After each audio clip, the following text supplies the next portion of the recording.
gotta tell somebody. This is the best thing I've ever seen. That. Let's talk about that. You need this. Listen to this.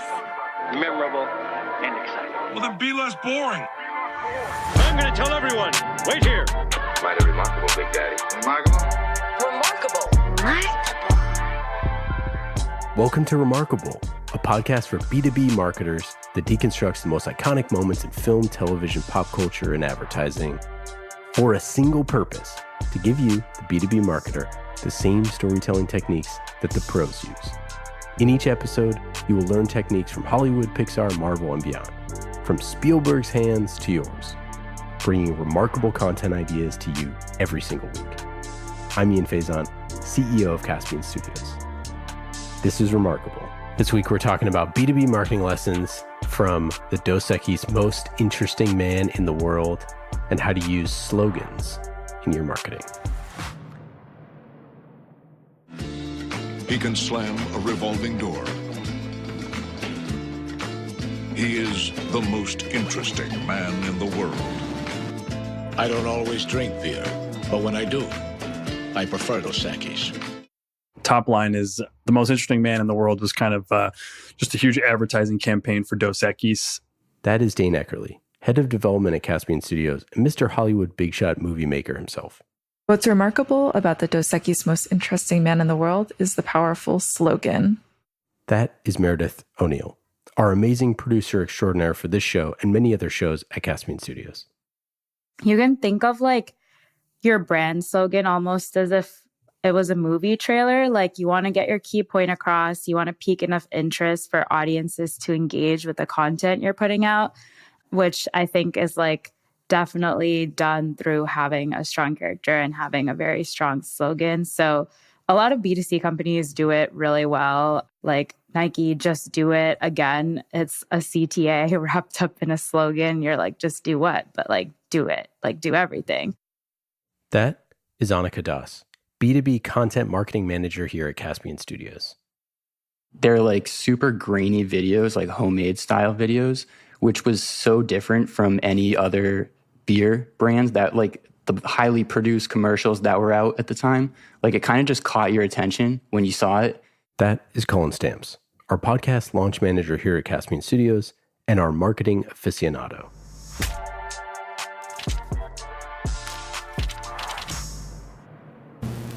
Top line is the most interesting man in the world was kind of just a huge advertising campaign for Dos Equis. The ads featured this bearded, debonair, older man with these voiceovers that were just hysterical and understated. The last time he flirted with danger, danger got clingy. He once received a standing ovation from a juror's box. His thank you cards have prompted your welcome cards. They ran in the United States in I think 2006 is when they first started. And the man who played the most interesting man in the world was an actor named Jonathan Goldsmith. And then the campaign itself was narrated by the voice of William Lyman, who I think a lot of people recognize from that show Frontline. And yeah, for all the commercial installments of the campaign, they all just feature this handsome, bearded, well-dressed older man. And he's just in each episode, for people who haven't seen it, or each installment and each new snippet, is just this man doing a variety of really worldly, incredibly interesting and outrageous things, like catching a marlin with his bare hands or winning an arm wrestling match somewhere in like the jungle, surfing these humongous tsunami waves, bench pressing multiple women, and just all these crazy, crazy antics that make him, the most interesting man in the world. He is the life of parties he has never attended. And the one thing that connects all of these commercial spots is his signature line, which is, I don't always drink beer, but when I do, I prefer Dos Equis. I don't always drink beer, but when I do, I prefer Dos Equis. Stay thirsty, my friends.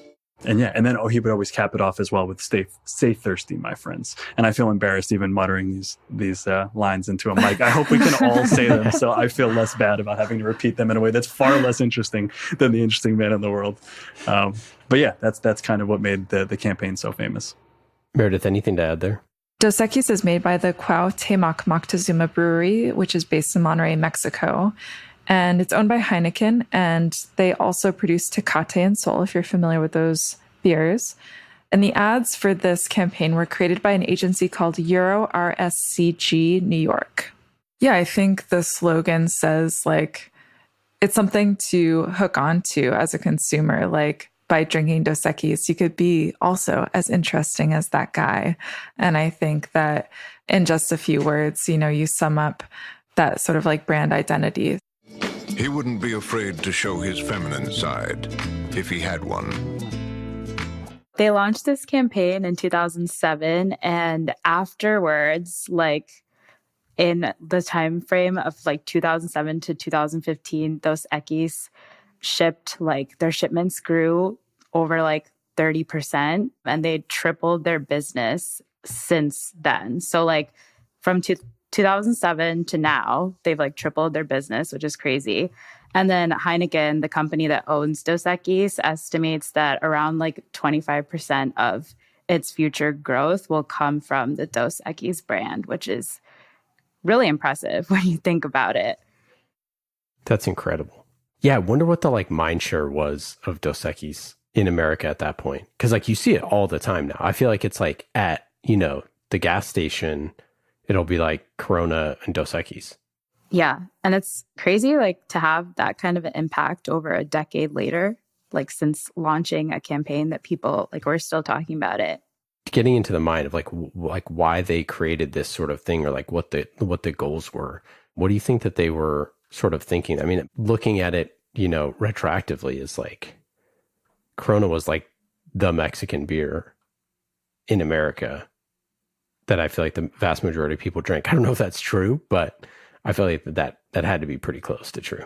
I mean, having not been there and then just hearing what you just said, Ian, it's like one of those things where it just made Dos Equis feel just so like worldly and global and timeless, like the way they positioned everything with this like Gatsby-esque guy who just seems larger than life. When in Rome, they do as he does. I feel like, I don't know, times are obviously changing faster than ever, but it's like, I just feel like that's something that'll just always be timeless and never really go out of style, is just this guy who has seen everything and knows every story and has been to every place. Like that's just always going to be appealing and like distinct. And in that sense, I feel like, if that was the case with Corona, like it almost broke Dos Equis out of this box of being, a very specific niche Mexican beer and just blowing it out into something that was way larger and, able to ship and just sort of like penetrate different markets and things like that. Like it feels like it really expanded the footprint for that reason.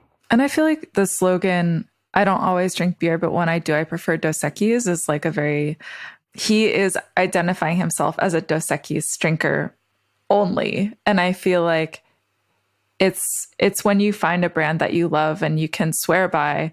And I feel like that doesn't go away. Like if you, like some people only wear Levi's, or, it's something that you stick to. So I think that having your brands that you swear by is something that is also timeless. It also makes you feel cool when you buy it. At least for me, I feel cool when I go and get Dos Equis because of the ad. He once had an awkward moment just to see how it feels. As opposed to like if I just go in and get a Corona, I feel pretty basic. You know what I mean? It's a great point. And I think that's, their color scheme, the green with the red, it's like so opposite from a Corona, right? Is like, if the most interesting man in the world is not going to resort himself to any other type of beer, which is like such a brilliant line. And what's also interesting is he doesn't tell his accomplishments. From a narrative standpoint, one of the most interesting things about the ad for me is that it's this narrator saying all this stuff with this like archival footage of him doing all these crazy things. But he's not saying he's the most interesting man in the world. It's like the narrator found this guy, and this guy happens to drink, only Dos Equis, and he's the spokesman because this is when he drinks beer, he does this. But that's all he tells us. The only thing he tells us is that he prefers Dos Equis, and he tells us to stay thirsty. And like, that's it. In the whole series, that's the only thing he ever says. I don't always drink beer, but when I do, I prefer Dos Equis. Stay thirsty, my friends. So like, just the way that they position that, this was not like a celebrity. This is not, no one knew who this guy was. This was a brand new character, never before created. Like, this is like how to create a character 101 with like mystery and intrigue. And like, they just crushed it. They knocked it out of the park.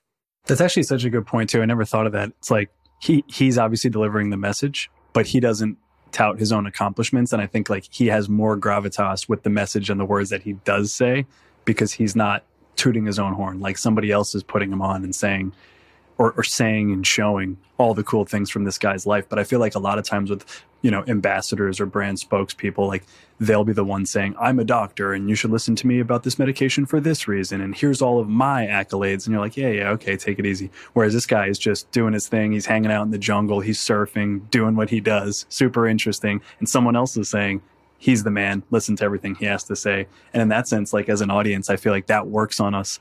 I never even thought about it until you just said it, Ian. But I'm like, oh yeah, of course I trust what this guy's saying, because he doesn't have to try too hard. He's just saying, yeah, if you're thirsty, drink this stuff. I do, and you already saw everything I'm up to, so no need to brag, and that's really cool. His fortune cookies simply read, congratulations. I would say too, like there's a lot of unspoken things going on too in these videos where like there are parts where he's just seated at this table and it looks like kind of dark and mysterious, like maybe he's in a casino or something. And there are women around him and they're all facing him, giving him their undivided attention. And it's like, what does that say, And then just having people talk about you, like the narrator, right? That like God voice talking about him is like, he's doing these interesting things and people are talking about him. People are giving him attention. I feel like that speaks a lot as well. To that point of like the videos that they were using, they're like super grainy videos, like homemade style videos, which was so different from any other beer brands that like the highly produced commercials that were out at the time. Like it kind of just caught your attention when you saw it. It was like, what's this? Like a homemade video of him like doing some like random but like really cool stuff. Like I think that's super unique and probably why it caught so many people's attention.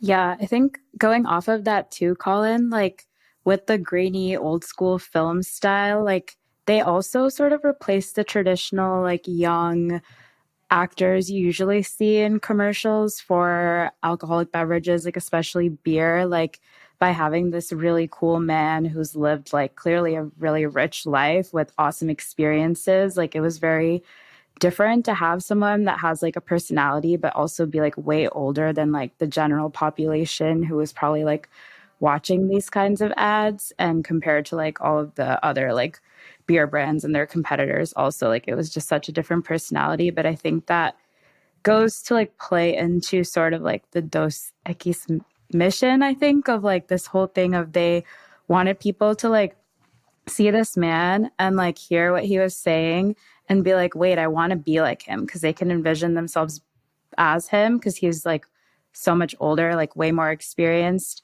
versus like other ads that you would see with teenagers or like young adults your own age, and you kind of like compare yourself. But here there's not really any comparison because he's like way too cool, first of all, and he's also just like a completely different demographic. That's such a great point. The idea of like this guy, it's so aspirational where you feel like if it's someone who's 5 years older than you who's drinking the beer, you're like, oh, well, I'm never going to make that many changes in my life and become that interesting in 5 years. But by making it, in a much older gentleman than you've normally seen in a beer commercial, you're like, oh, I really have a lot of time. If I start drinking Dos Equis right now, I mean, in the next 20, 30, 40, 50 years, I could become this guy. Like there's something to this. Sharks have a week dedicated to him. And that's such an interesting twist because usually you see young people at the beach and doing this and doing that. And it's just such a cool way to subvert what we expect. And it obviously it worked.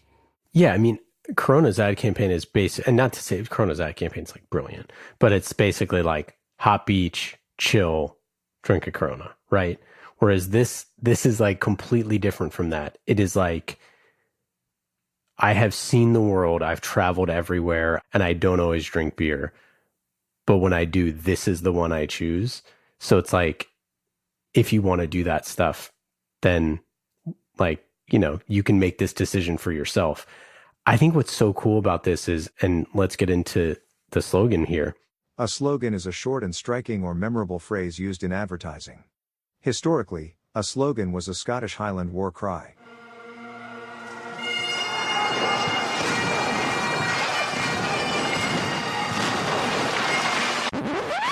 The coolest thing about the slogan to me is it's this 2-part slogan, which is one is about him, of saying like, this is like, I have seen the world. I don't always drink beer. This is what I choose. And the other is like his guidance, his wisdom to all of us, which is stay thirsty, my friends. A, he like considers us friends, and B, that like this is his personality saying it's not about just beer. It's about go see the world, go do all the stuff that I did, go like live a life worth living. And like, it's such a brilliant slogan to get at that, because it's about staying thirsty. And like, obviously there's like sexual undertones of that. And there's obviously like, you know, substance undertones of that and all that stuff. But they managed to just toe the line really well with this idea of stay thirsty, my friends, because that's what he wants you to do. And the opposite of that is what all the other beer companies do, which is quench your thirst. Oh, you're thirsty? Grab this. And he's like, no, stay thirsty. Like, go out and do that. And I think it's just brilliantly done. I hadn't thought so much about the second half of it, but now that you talk about it, it's true. The being thirsty for life, and really going after exploring and just experiencing all that you can in life. I hadn't thought so much about. But when I was looking into these slogans and having a really powerful slogan like that, I came across this 2020 study that found that half of people, so 50%, said a company's slogan is the brand element that helps them understand the company's purpose the most. And so when I think about that, I think about how Dos Equis is like this beer brand, but it's also like speaking to a certain lifestyle. And one other thing that the study found was that 47% of the people they surveyed said a company slogan is very or somewhat important when deciding to make a purchase. So this actually plays into like your profit. And they defined sort of an effective slogan as depending on clarity of message, creativity, and familiarity with the brand. So clarity of message, that's easy, right? Creativity, you see with all of the short snippets from this commercial, right? All of the different ways that the most interesting man is interesting. And then familiarity with the brand, like we all know the Dos Equis most interesting man in the world. And then they talked about the most liked slogans and the most recalled slogans. Like, what are the slogans that are the most memorable? Like M&M's was top of the list, right? Melts in your mouth, not in your hand. The milk chocolate melts in your mouth, not in your hand. So there's no chocolate mess.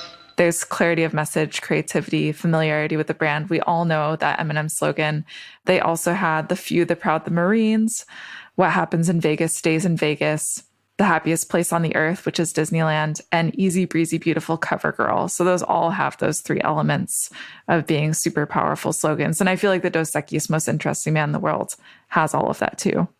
Totally. And it's really cool because when you say all that stuff, just to piggyback on that and why I think the Dos Equis campaign works so well is like, I recognize all those slogans as soon as you said them. And even before you said the specific slogans, I was thinking about all the slogans that have worked on me in the past as you're rattling off those stats. And like, it all makes sense. But the thing that Dos Equis doesn't do for benefit that I think a lot of these things do, like they feel like they're selling to you. Like, it's like, you have to have our product. Here's why.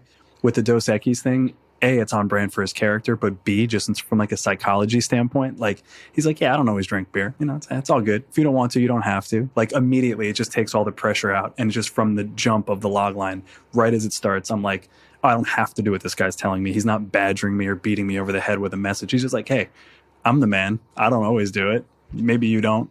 It's all good. Either way, I like this one. Like it's so not salesman-y, and it would be so off brand for the character too, and the way he delivers it. But just like Ian was saying about the rest of the slogan, how it ends with the stay thirsty. You get to that point in the slogan and it sticks so much harder because right from the beginning of him like muttering the slogan, you're like, oh, I don't have to be here. I want to be here. I want to be with this guy. I want to hear what he has to say. He's not hitting us with sales points. He's just, telling us a little bit about how he feels, and he's lived a cool ass life. So let's tune in, and that works so well in my opinion. Yeah, I totally agree with that. And I think like the whole second part of the slogan, like stay thirsty, my friends. Stay thirsty, my friends. It's almost like a CTA if you think about it. Like if you connect it back to like B2B marketing and just like how we always tell people to have like calls to action at the end of like any type of content they're putting out or any ad, any video you have. Like there always has to be something that you're like telling your audience to go look at, to go read, to go watch, to go like follow up on or talk to someone. And I feel like this is probably the most like natural, like funny, relatable CTA that's been part of a brand's slogan. Like just stay thirsty, my friends. Like go out, like Ian said, like go out, like have adventures, like do all these cool things. But he's saying so much by saying so little, which I think is so important in like a campaign like this. One of the other things from the slogan perspective that you were kind of talking about there, Annika, is it's aspirational, right? Like it is an aspirational slogan. I think that's, you know, one of the big takeaways for this is to make your slogan aspirational. Sasquatch has taken a photograph of him. Make something aspirational for your community. Like, we are his friends. Like, we are friends of Dos Equis. And he doesn't say go buy one. It's not the coldest beer ever made. It's not, you know, the whatever. And not, again, there's nothing wrong with like those other types of slogans, you know, Coors Light, you know, cold as the Rockies or whatever it is. I can't really remember it. That's an absolutely brilliant ad slogan as well. Because when it's really hot out, you want the coldest beer possible, right? The mountains turning blue is probably the best like product-led sort of innovation in terms of like beer and marketing or things like that. Maybe we'll do another episode of Remarkable on Coors Light, Tap the Rockies. But Dos Equis is totally different. It's aspirational for you as a person. It's aspirational to be that sort of person. The other thing that this did is it spurred a generation of people talking about it, which is why obviously we're doing this on Remarkable, is people would remark about this all the time because they wanted to be in on the joke. They wanted to create situations for the most interesting man in the world. And if you go look on YouTube at these, there's all sorts of people posting their jokes for the most interesting man in the world. And like, that is the other component of this is like, yes, it's brilliant. Yes, it makes you smile. Yes, it makes you want to order a Dos Equis when you're at the bar, when you're thirsty, all of those things. It also makes you try to be creative yourself and try to think of these situations. And like, obviously it spurred a ton of different marketing where people copied that sort of stuff. But if you go back and look at these, like look at the comments of these YouTube videos of how people talk about this, like lovingly, like it's a character that was in their lives. People like, you know, there's a guy on one of the comment threads on YouTube that's like, I remember whenever they'd run these spots, the store was always sold out of Dos Equis, right? Like stuff like that. Like there's so many people that had like a reverence and a love for these campaigns, and like it lives on in these YouTube videos. People continue to still like them, and it's like nostalgic. Like how freaking brilliant of a marketing campaign do you have to have for people to be nostalgic about a bunch of ads that you ran? For what it's worth, one of my English teachers had us do a writing assignment where we had to come up with our own, like fill in the blank slogans based on this. Like, I don't always blank, but when I do blank. Like that was literally a writing assignment that we did in English class because of this ad, which is just crazy to think about. No way. That's so funny. Yeah. That's super funny. I'll add to this. So I got it completely wrong because I forgot about a whole subset of ads that he did where he was giving life advice. And so I forgot he did actually talk to the camera and he talked to us. And so I was going through some of those comments. It's never too early to start beefing up your obituary. Like, this guy is freaking so good. This is also great. Leave the tight pants to the ladies. If you can count the coins in your pocket, it's better. You better use them to call a tailor. I mean, like this stuff is so oh my God. funny. Especially that was probably right when skinny jeans were super popular. Like it's in the cultural zeitgeist.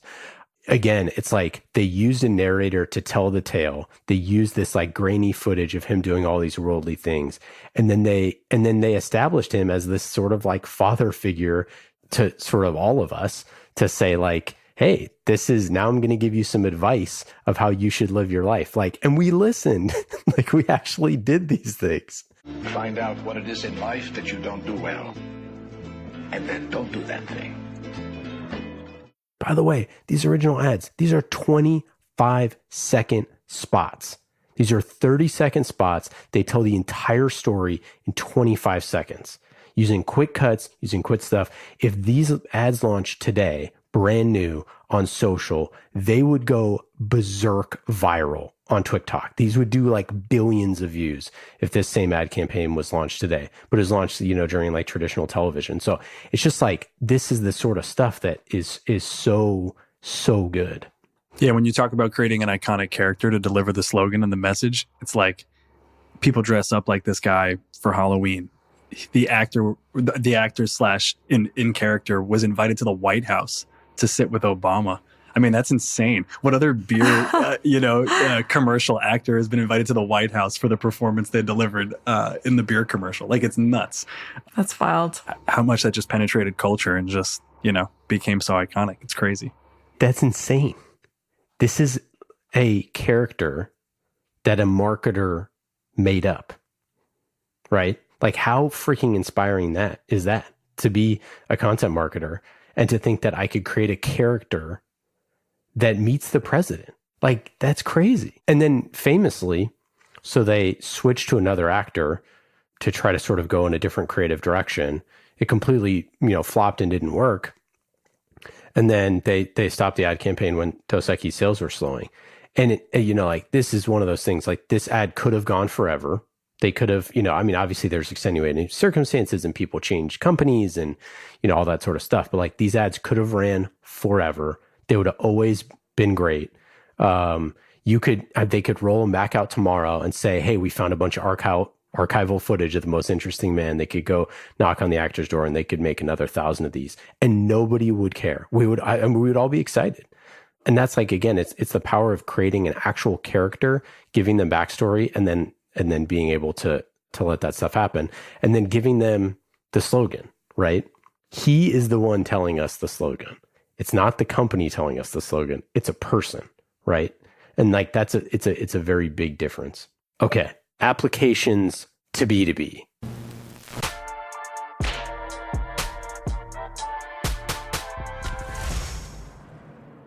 The three big reasons people love slogans are what makes a slogan honestly like stick in people's brains. So like clarity of message, creativity, and familiarity with the brand. So I think in Dos Equis' case, like, people were probably not super familiar with the brand. So they really had to like be very, very creative and also make sure their messaging was clear, regardless of like what crazy out of the box things they were doing. And they nailed those two on the head, like, pretty amazingly. So like, how do people create amazing slogans? Like, you have to make sure it's memorable and like be different, be catchy.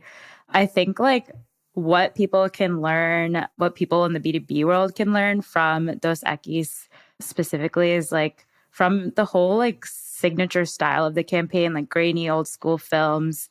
It's almost as if all of the ads could have been directed by the same person, which is rare for ads that are coming from a brand campaign. Like, it had the same character, like same storylines, just like different jokes and like adventures all like weaved into it. You can think of like your brand slogan almost as if it was a movie trailer. Like, you want to get your key point across. You want to pique enough interest for audiences to engage with the content you're putting out, which I think is like definitely done through having a strong character and having a very strong slogan. So a lot of B2C companies do it really well.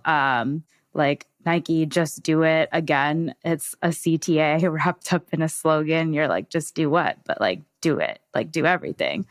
Wendy's is another one. Where's the beef? It's a question, but it's funny. Hello? Where's the beef? Wendy's kind of people never ask, where's the beef? I don't think there's anybody there. It gets people like thinking about, food, honestly. Coca-Cola, open happiness. Apple, think different. And then when it comes to B2B companies, I feel like people think it can be a little more challenging to come up with a really creative, funny, catchy slogan. But I feel like this is where there's a ton of room for innovation. There's like so many opportunities to create like funky characters and just go with it. Like, I honestly was like racking my brain trying to think of B2B companies that have really cool slogans. And there's like a couple that, you know, they are getting like their main message across. They're not like super creative though. Like Slack, for example, where work happens, super simple, gets the message across. But I feel like that creativity element that really comes with having like a really strong character that's tied to your brand. And I think just like a storyline that follows your slogan. So one element that I thought made this ad so good was like making the product cool, like doing something a little different to make it feel cool. Liquid Death is a company right now that's like all in the news right now. And I think they do this, making their product cool, like very well, where they just sell water. But what they do is instead of going with a traditional advertising and marketing route, they like their slogan is "Murder Your Thirst." Our proprietary thirst murdering process begins with liquid death forming a rope of veins that will wrap around your thirst's head and strangle it. And they put it in beer cans, but it's just water. And they like have these competitions for the world's most famous water boy, and they like give out this huge cash prize and make it a whole production. It's like making something so basic as water cool. Like I think that's a cool element that they incorporated within their marketing that I don't know if they got it from inspired by the Dos Equis ad, but it's certainly a component of what the Dos Equis ad has and what makes it so good.